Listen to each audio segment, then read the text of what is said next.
segunda-feira, eu realmente não estava esperando ninguém. Eu estava nervosa, estava ansiosa. Ela fica, não vai ninguém, não vai ninguém. Então, olha, muito obrigada, do fundo do meu coração mesmo. Estou muito feliz de estar aqui com todas vocês. E antes de tudo, eu quero fazer um videozinho pro meu Instagram. Então, eu quero energia. Então vamos lá.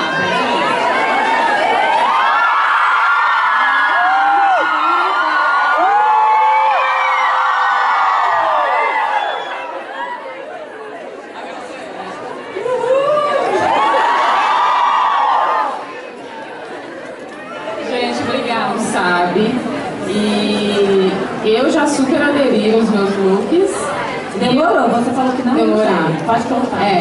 Você sabe que eu adoro salto. Amo salto, sou baixinha, gosto de salto pra sentir, me dá uma postura, me sinto elegante com salto. Aí eu cheguei de tênis, ela olhou pra mim e falou assim, ai, Anny, Não. só você. Só você é tipo, isso não vai rolar nunca.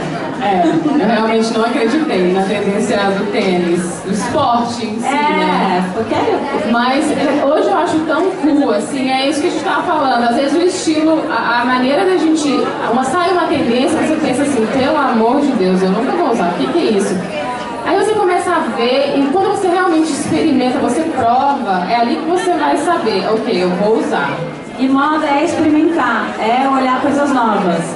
Muita gente quando olha a primeira vez fala, ai que horror, é isso. E depois causa uma estranheza, e depois muda, e a coisa vai indo. E o tênis é algo que eu me apaixonei e eu uso super.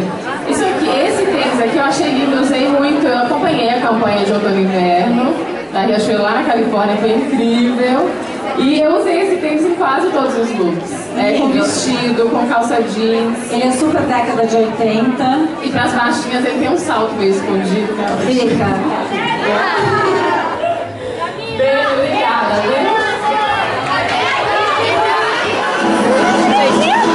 Já acabou o trend talk.